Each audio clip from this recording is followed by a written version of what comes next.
கற்ப விநாயகர் துணை mercury astro research centre சார்பாக நான் உங்கள் ஜோதிடர் மணிகண்டன் பேசுகிறேன். அனைவருக்கும் வணக்கம். நாம் இந்த பதிவில் பார்க்க போகிறது 4ஆம் இடம், 4இல் என்ற கிரகம். நம்ம ஜாதகத்தில் 4ஆம் இடம் அப்படின்னா நம்மை யாரெல்லாம் தாங்குறாங்களோ அதுதான் 4ஆம் இடம். பிறக்கிறதுக்கு முன்னாடி நம்ம தாயின் கருவறையில் இருந்தோம். அப்போ நம்மை தாங்கினது முதல் தாய். தாயின் கருவறை தான் நாம் தாங்கிய முதல் இடம். அதனால் தாயின் கருவறை நமது 4ஆம் இடம். அதனால் தாயாரை குறிக்கும். அடுத்து நம்மை தாங்கியது நிலம், இந்த கட்டிடம், நம்மை தாங்கின வண்டி வாகனங்கள், அதே மாதிரி கால்நடை, எந்தெந்த கால்நடை மேலே சவாரி செய்கிறோமோ அந்த கால்நடைகள் எல்லாமே 4ஆம் இடத்தை குறிக்கும். நமக்கு எதுவெல்லாம் சுகம் தந்ததோ அதெல்லாம் 4ஆம் இடம். நம்முடைய அசையா சொத்துக்கள் அனைத்துமே 4ஆம் இடத்தை தான் குறிக்கும். தோட்டம், துறவு இதெல்லாமே 4ஆம் இடத்தை குறிக்கும். நம்முடைய உடலில் இருக்கும் மார்பு பகுதியை குறிக்கிறது 4ஆம் இடம். நம்முடைய இருதய பகுதியை குறிக்கக்கூடியது 4ஆம் இடம். முதலீடு, வியாபாரத்துக்கு தேவையான உற்பத்தி நிலையங்கள். ஒருத்தர் ஒரு முதலீடு போட்டு இயந்திரங்கள் வாங்கி ஒரு உற்பத்தி நிலையத்தை ஆரம்பிக்கிறார் அப்படின்னா, ஒரு உற்பத்தியை தொடங்குறார், ஒரு தொழிற்சாலையை தொடங்குறார், ஒரு வியாபாரத்தை தொடங்குறார் அப்படின்னா கண்டிப்பாக 4ஆம் பாவம் வலுத்திருக்க வேண்டும். 4ஆம் பாவத்தில் பலமான கிரகங்கள் இருந்தால் தான் ஒருத்தர் வியாபாரம் செய்ய முடியும். ஒருத்தருடைய ஆரம்ப கல்வியை குறிக்கிறது 4ஆம் இடம்.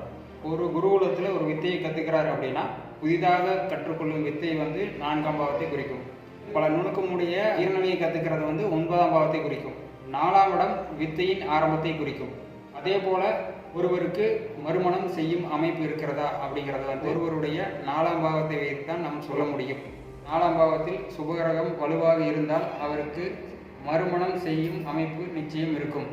ஒருவருடைய சுயநலம், அவருடைய சுய உழைப்பு, அவருடைய தனிப்பட்ட வாழ்க்கை, ரகசியங்கள், அவருடைய கற்பு, அவருடைய ஒழுக்கம் இதெல்லாமே 4ஆம் பாவத்தை குறிக்கும்.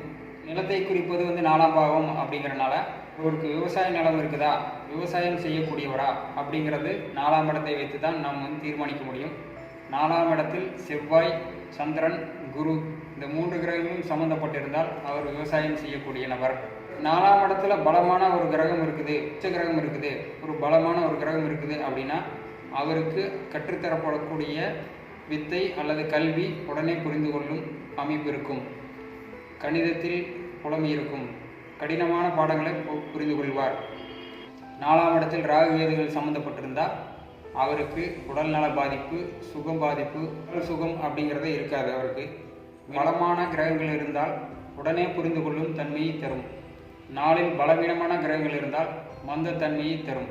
4இல் சனியுடன் ராகு கேது இருந்ததினால் உடல் நலத்தை கெடுக்கும், தோஷத்தை ஏற்படுத்தும். 4ஆம் இடத்துல திக்பலம் வர்ற கிரகங்கள் பார்த்தீங்கன்னா சந்திரனும் சுக்கிரனும். சந்திரன் தாயை குறிக்குது, சுக்கிரன் மனைவியை குறிப்பது. திக்பலம் பெற்ற கிரகங்கள் சொத்து, வீடு, வண்டி, வாகனம், வாகன சுகம் இவற்றையெல்லாம் தரும். அதே போல் அந்த சுகத்தை எல்லாம் தந்தாலுமே ஒரு கட்டத்தில் அது ரொம்ப பலமாக இருந்துச்சு அப்படின்னா அதுவே அவர்களை சோம்பேறியாக்கி உடல் நலத்தை கெடுத்துவிடும். பலமான சுபகிரகங்கள் இருந்த 4ஆம் பாவம் நோயை ஏற்படுத்தும்.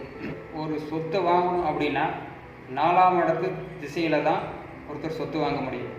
ஒரு வியாபாரம் ஆரம்பிக்கிறார், ஒரு முதலீடு போட்டு ஒரு வியாபாரத்தை ஆரம்பிக்கிறார், முதலீடு போட்டு ஒரு தொழிலை நடத்துகிறார், ஒரு தொழிலை ஆரம்பிக்கிறார் அப்படின்னா அதற்கு 4ஆம் அதிபதி, 4ஆம் அதிபதியின் திசை, 4ஆம் அதிபதி சம்பந்தப்பட்டிருக்க வேண்டும். 4ஆம் அதிபதி திசையில் தான் 4ஆம் அதிபதி திசையோ 4ஆம் அதிபதியோ சம்பந்தம் இல்லாமல் ஒருவர் முதலீடு செய்து ஒரு தொழிலை ஆரம்பிக்க முடியாது. அதே போல் ஒருவர் சொந்த தொழில் செய்யணும்னா 4ஆம் இடத்துல சந்திரனோட ராகு கேது இருக்கக்கூடாது. மற்ற கிரகங்களோட எந்த கிரகத்தோட ராகு கேது இருக்கக்கூடாது. செய்யும் வியாபாரத்தில் அவர் செய்கிற தொழிலில் கண்டிப்பாக ஒரு பிரச்சனையை, தடையை, ஒரு நட்டத்தை ஏற்படுத்தும், அவமானத்தை ஏற்படுத்தும். அவருடைய தொழில் ஸ்தானம் எவ்வளோ பலமாக இருக்குது அப்படிங்கிறத சொல்கிறது 10ஆம் இடம். 4ஆம் இடம் அப்படிங்கிறது முதலீடு குறிக்கும். 4ஆம் அதிபதியும் 10ஆம் அதிபதியும் சேர்ந்திருக்குது. 4ஆம் அதிபதியும் 10ஆம் அதிபதியும் 4லையோ, 4ஆம் அதிபதியும் 10ஆம் அதிபதியும் 10லையோ சேர்ந்திருக்குது அப்படின்னா அவர் நிச்சயமாக முதலீடு போட்டு ஒரு தொழிலை ஆரம்பிக்க முடியும். ஒரு உற்பத்தி தொழிற்சாலையை ஒருத்தரால் ஆரம்பிக்க முடியும். ஆரம்பித்து சிறப்பாக அதை நடத்த முடியும். 4ஆம் அதிபதி, 7ஆம் அதிபதி, 10ஆம் அதிபதி இந்த 3 கிரகங்களும் சேர்ந்திருக்குது அப்படின்னா அவர் கூட்டு தொழிலில் வெற்றி பெறுவார்.